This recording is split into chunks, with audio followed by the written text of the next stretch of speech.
Bang Jeffrey, ini kan setelah semalam kita bermalam di Dusun Sebubus, hari ini The Jurnalis kembali melanjutkan perjalanan menuju lokasi liputan pertama di Desa Temajuk. Ini informasinya ada beberapa dusun ya Bang ya, yang masih belum teraliri listrik. Betul begitu Bang? Ya, betul.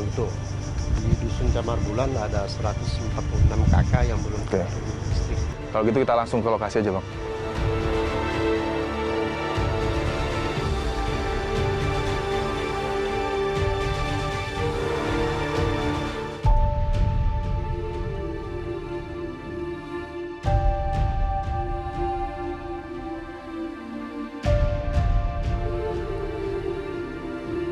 The Jurnalis melanjutkan peliputan menuju lokasi selanjutnya di Desa Temajuk, Kecamatan Paloh, Kabupaten Sambas. Jaraknya sekitar 27 km atau 45 menit waktu tempuh dari kawasan Pantai Tanjung Api di Dusun Cermai. Untuk menuju lokasi, akses jalan satu-satunya masih dalam perbaikan, sehingga butuh upaya ekstra untuk sampai ke lokasi liputan berikutnya. Itu sebabnya, di tengah perjalanan, mobil yang kami tumpangi terjebak saat melintasi medan jalan yang ekstrim. Beruntung, saat itu kendaraan kami ditarik menggunakan bus milik seorang warga yang melintas.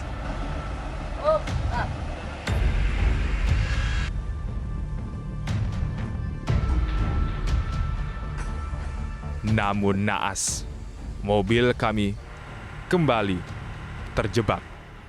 Dan kali ini harus ditarik menggunakan alat berat.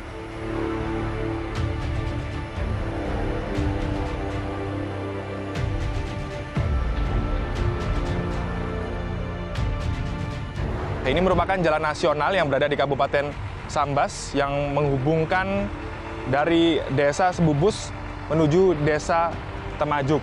Dan infrastruktur jalan menjadi hal penting agar pasokan listrik khususnya di daerah-daerah terpencil ataupun daerah-daerah terluar ini bisa tersuplai dengan maksimal.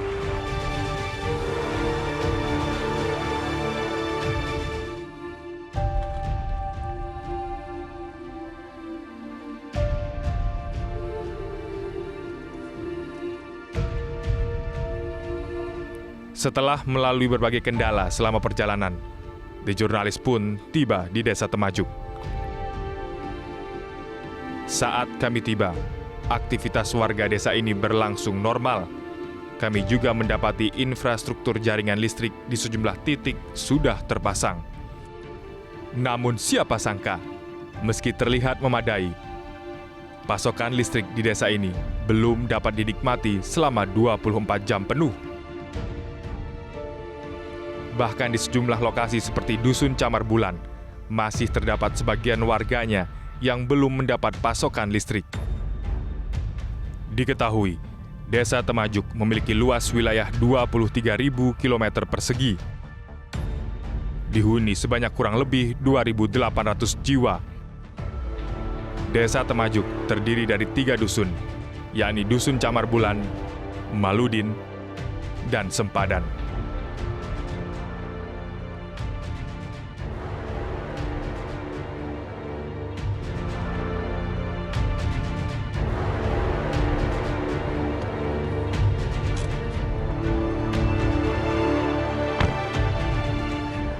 Oke, Bang Jeffrey, ini tadi setelah menempuh perjalanan kurang lebih 3 jam, ditambah ada kendala akses jalan yang rusak, kita sampai juga ya di Desa Temajuk ini. Oke, kita langsung aja Bang. Oke.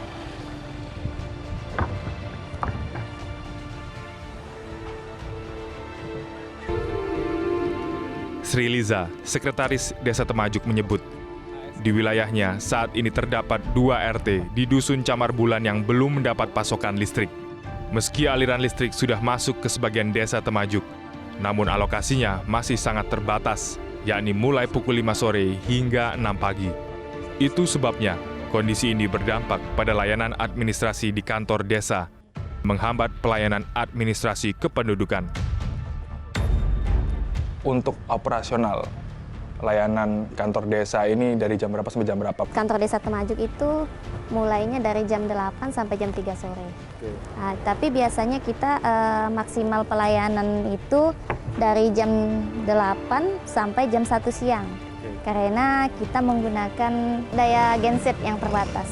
Umumnya lebih banyak ke pelayanan surat keterangan, Surat keterangan. terus surat pengantar, layanan kependudukan, segala macam itu. Saat ini masih terdampak, belum ada listrik, itu di dusun mana?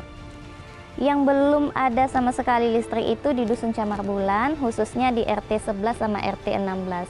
Tapi secara umumnya untuk Desa Temajuk itu masih sangat berdampak lah masalah listrik. Karena kita yang udah ada aliran listriknya pun hidupnya dari jam 5 sore sampai jam 6 pagi gitu. Jadi pada siang hari kita sama sekali tidak ada listrik. Dari situ kita untuk pelayanan di kantor desa itu menggunakan genset.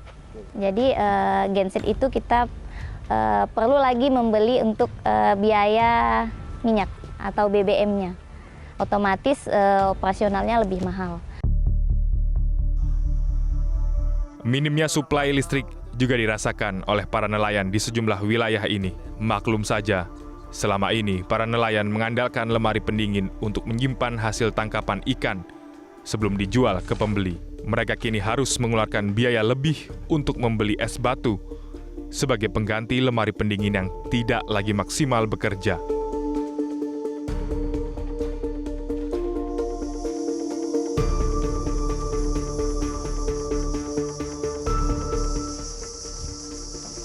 Sore, Bang Untung. Pak. Gimana kabar? Alhamdulillah baik. Alhamdulillah baik ya. Wah, ini lagi sibuk apa ini Bang Untung? Lagi benerin jaring. Lagi benerin jaring ya? Oke. Daerah Sambas ya. Sambas ini khususnya perbatasan ini kan masih belum sepenuhnya teraliri listrik. Dampak yang dirasakan seperti apa, Bang? Es batu es itu kan.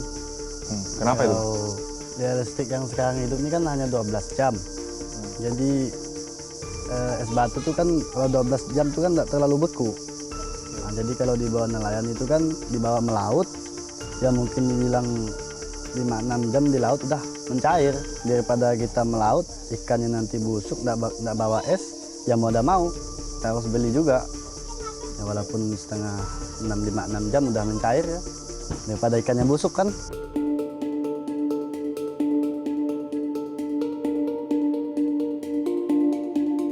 Tidak hanya aspek pemerintahan, pendidikan hingga sektor usaha yang terganggu akibat terbatasnya aliran listrik.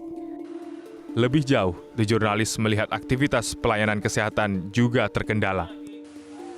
Seperti yang terjadi di Puskesmas Temajuk ini. Kepala Puskesmas Temajuk, Juraini, mengungkap seperangkat alat kesehatan tidak dapat digunakan secara optimal akibat suplai listrik yang terbatas. Celakanya lagi, terdapat banyak stok obat hingga vaksin menjadi rusak akibat lemari pendingin tempat penyimpanan obat tidak dapat menyala setiap waktu. Situasi ini membuat layanan kesehatan menjadi terkendala. Dari pertama, dari pendaftaran juga udah memerlukan listrik. Karena terutamanya kami pasien BPJS itu setiap hari itu harus dientrikan ke BPJS. Di sini ada juga pelayanan KIAKB, kemudian untuk pasien umum, kemudian kesehatan gigi dan mulut, kemudian laboratorium yang memerlukan listrik, kemudian itu yang terutama mungkin sterilisasi itu perlu karena 24 jam, terutama itu di gudang obat dan apotek. Ada beberapa alkes kami rusak, kendalanya karena untuk operasionalnya kami menggunakan genset. Salah satunya di ruang ini kesehatan gigi dan mulut, dental unitnya ini ada, ini tidak lagi berfungsi karena kemarin menggunakannya itu pakai genset, karena genset itu kan tidak stabil. Meski begitu, perlu biaya tambahan yang cukup besar agar tetap dapat menggunakan genset untuk menopang aktivitas kesehatan di puskesmas. Biaya tentu akan semakin membengkak jika terdapat pasien yang memerlukan perawatan intensif seperti di unit gawat darurat, serta kegiatan memerlukan daya listrik besar. seperti proses persalinan dan perawatan lain.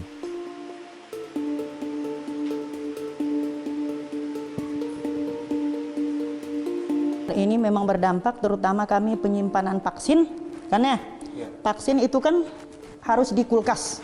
Ada beberapa obat itu yang rusak.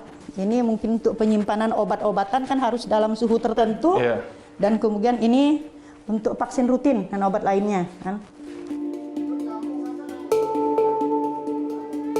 Jika kondisi ini dibiarkan berlarut-larut, bisa jadi akan berdampak buruk bagi pelayanan kesehatan di puskesmas ini.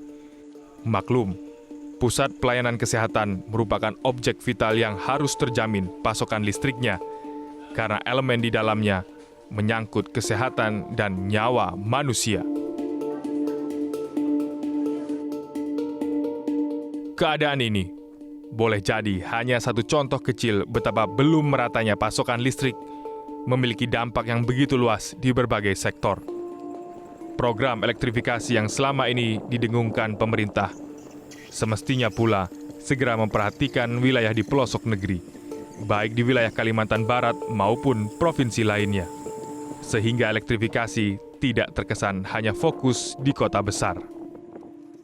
Kalimantan Barat sangat berharap karena hal ini, karena belum punya listrik ini, belum merdeka mereka.